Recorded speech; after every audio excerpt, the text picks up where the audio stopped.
Hey everyone, it's Nick Geo, and it's been about, a week since my last video, but I'm actually going to have two videos for you today. So, this first video, I have reached the 2 month mark on teaching. It is October 31st, and I started on Monday, August 31st. So, I just want to give an update as a new teacher. This is my first year teaching high school. I'm teaching biology and for freshmen, and then I'm teaching AVID for juniors, two classes there. AVID is just kind of a college readiness and organizational skill class. So it's a lot of preparing for college stuff like college applications and SAT and things like that. And yeah, and doing some kind of Socratic tutoring things. So um, in terms of the second month was a lot better.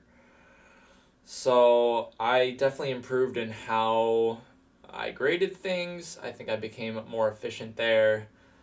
I learned how to plan a lot better. I think when I was first planning, especially for AVID, since I never heard of AVID before August, I remember I was making my first couple of lessons. Each of them took maybe about 2 hours each, and nowadays I might be able to get a lesson done in 30 or 45 minutes, so it's a lot better. I'm participating in the PLC a lot, the professional learning community, which is just for the bio and also for the AVID teams. We sometimes meet AVID. I meet with the other junior teacher about once a week or so. We've been meeting less because we know what to do these next couple of weeks. With AVID, all of the teachers, the whole AVID team, we meet maybe about once a month. And then bio, we meet once a week. So, but I'm definitely participating a lot. I'm sending them out kind of things that I've created or found, so that's good. Dealing with 30 emails a day, which that was creating different filters so they go to different labels and different kind of inboxes. So just becoming more efficient with that so I don't have to slog through a bunch of them. And also just knowing, okay, is this an important email? Is this an email that I don't really have to do anything about? Staying hydrated, knowing what to do during my commute, which is just more for relaxing at that point. The kids are also working harder. I think they're turning in late work more often. I'm giving them more leeway with late work. During the first unit of bio, which lasted until the end of September, I was in the mindset of what I did during student teaching last winter, which was okay, if you turn it in late, it's up to 50%. But I realized in the e-learning environment that students are just having a lot more trouble with turning in assignments and knowing what assignments to do, and maybe they have too much to do for homework. So now it's up to full credit if it's 7 days past the due date, or 11 days if you get extended time in an IEP or a 504. So I think that's helped, and students, I think they're realizing that D's or F's are just not a good look. So they're trying to improve those. Unfortunately, though, out of the 120 or so students I have, I still have about 40 students with D's or F's. And I think part of that is because of the e-learning environment. I think part of it also is just this is a lower income community where a lot of first generation families, and school might not be too important. And it's also blue collar, so like I have one student where he kind of in between his classes he works at his dad's garage, his like body shop, so he kind of just does Zoom from there. And I'm like, okay, as long as he's turning in things, I'm okay with that. But yeah, as a high school, we've been doing interventions because there are way more D's and F's. And what we've been doing is we've been holding office hours during an SEL time. So what we do is A days are on Mondays and Wednesdays usually, unless there's a holiday, and then it gets pushed. B days are Tuesdays and Thursdays. B days are periods 6 through 9, and then there's extra time at the end, kind of a full class period on Tuesdays and Thursdays at the end of the day for SEL, social emotional learning, and that's when we can arrange for students to make things up or just kind of tutor them. Also, we've had a lot of asynchronous Fridays where we give them work, and then we can hold office hours for the whole class. So, okay, from this time to this time, maybe for 45 minutes, come if you have questions. And then recently, for the students with D's or F's, we had just one so far, but a synchronous Friday where they have to meet, and we don't take attendance, but we kind of make it seem like we're taking attendance for them, because that way they show up, and about 2/3 of them showed up, I would say, during October 23rd, so last Friday, and we have 3 more, I think, 1 in November, 2 in December, just because we're obviously in the e-learning environment. So I think those help, because then I can send messages in Zoom to each person about, okay, you're missing this, this, this, and this.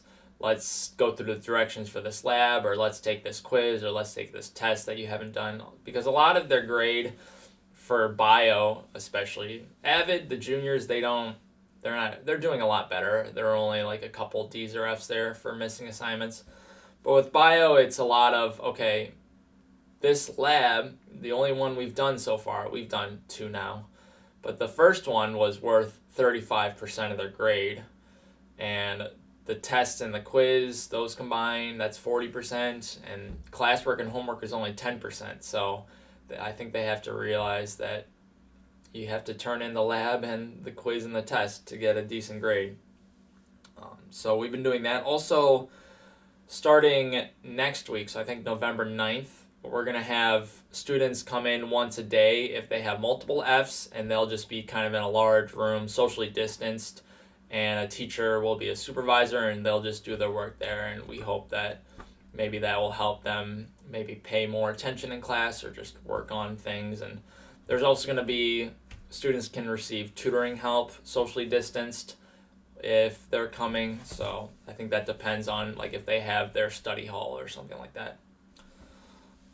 But yeah, don't get me wrong, e-learning, it's still tough, and I think I would enjoy it more if we were in person. But I think overall, I haven't been as negative about it as a lot of the teachers, because these teachers that have been teaching for years, they have had to learn a lot of new stuff. And for me, I'm a novice, whether it's in person or e-learning, and also I'm younger, and I think I'm decent with technology. I think doing these YouTube videos and the Twitch, I think that has helped me kind of be able to talk on camera and things like that. I mean, obviously I stumble sometimes. But yeah, either way, and actually I told my AVID coordinator, because we were planning on, okay, which classes am I going to be teaching for second semester. I said, I don't care if I'm doing remote or in person. I kind of left it to the other AVID teachers. If they wanted to do in person, because we're going to be doing a hybrid, then they can do that. The hybrid will be, you come in every other day, so maybe if your last name's like A through L or A through M, you come in maybe one Monday and Wednesday, and then Tuesday and Thursday are asynchronous. So you get about half class sizes, socially distanced. So we'll see how that goes. I still think we probably won't be able to pull it off, because there's going to be some sort of outbreak, and then the whole thing's going to fall apart. But that's just my personal opinion. And so I talked to her and I said, I don't care. And then she's like, okay, I'll give you the 2 remote for junior, 2 classes. And I was like, okay, that's fine. So some of the big struggles, obviously the grades just aren't good. The not being able to make connections with students, because a lot of them turn off their cameras because they're uncomfortable, and I also haven't been trying to push too hard to say, hey, turn on your cameras. So maybe about half of them keep them on, because for me, I've seen other teachers try to do that and they get frustrated when the students don't cooperate. But yeah, it's hard to make connections with these freshmen and the juniors. And I mean, even if they had their cameras on, it's still hard, because it's not like I can go up to someone in Zoom just privately when we're all in the same room and just say like, "Hey, how's that basketball game you had?" or "How's that football game?" or whatever. Or those sports I don't think are happening until later. But yeah, I think it's tough, and that's a struggle. And then another struggle is just the commute. This was an emergency position that opened up. I started week 3, beginning of week 3. I only heard about it through a friend that I made from my master's program. She accepted a position at the high school back in the spring or so for biology and zoology. We were both biology. That's what we did for student teaching. So she texted me about it. She's like, "Hey, there's this emergency role," and I talked to the science department chair, put in a good word, and let him know, email him that say you're interested and fill out the application. I'm like, okay. And so I got that, but I guess the problem is that the high school is 35 miles away, which I think back when I was applying to schools, I think my limit might have been like 25 or 30 miles. So I don't think I even applied to that. Yeah, I definitely didn't apply to that zoology and biology position back in the spring. I applied to about 15 schools or so. But yeah, with this emergency role, that means that my commute's 45 minutes one way, 45 minutes the other way.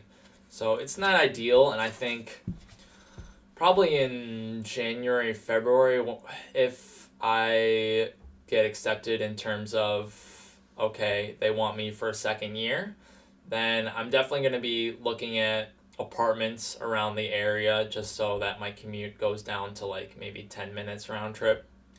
So, and I'll probably move out in June or so, because with 12-month leases, I think a June or July makes sense with teaching in case I want to switch to another town or another city or another school district for the next school year. And also, with it being June, that means that I get a full year of salary, well, full school year. Sorry, I'm tripping over my words now. So I am definitely in the mindset of, okay, I have to save as much as I can, because it's not just the rent, it's not just the utilities, it's not just the internet that I'll have to pay for, but it's going to be like bathroom stuff and furniture and kitchen stuff, because I've kind of, my whole life, I've gone into situations where the roommates were already there and I was kind of joining a room and everything was set up. So definitely saving for that. This past month, October, was just an amazing month. I've saved the most amount of money that probably I've ever saved in a month after college. So I definitely like getting the pay bump from teaching compared to subbing. So I think that'll help me. So, but yeah, overall, I think it's okay. I think I'm neutral with all this e-learning stuff. I think I enjoyed in terms of, well, this is my career and I'm going to progress and I'm going to be able to move out of my parents' house in the summer. Hopefully, I think I had my first evaluation probably early October, and it was a good evaluation, and I have one small one coming up in the next month or so, and then another larger one that's kind of the same amount of rigor as the early October one, and that'll be maybe January or so. So as long as those are decent, as long as I don't do something illegal, or if I don't completely fail something like that, then I should get a second year. And I'm looking forward to a second year, because that'll be when I have my own apartment, and also hopefully it's just regular in person. We all have the vaccine in us, blah blah blah, and I definitely want to see what this high school is like when we're all in person, because all the teachers are saying it's way better then. So we'll see. this video's running a little bit long, so take care, everyone, and I will be making the next video very shortly. All right, bye.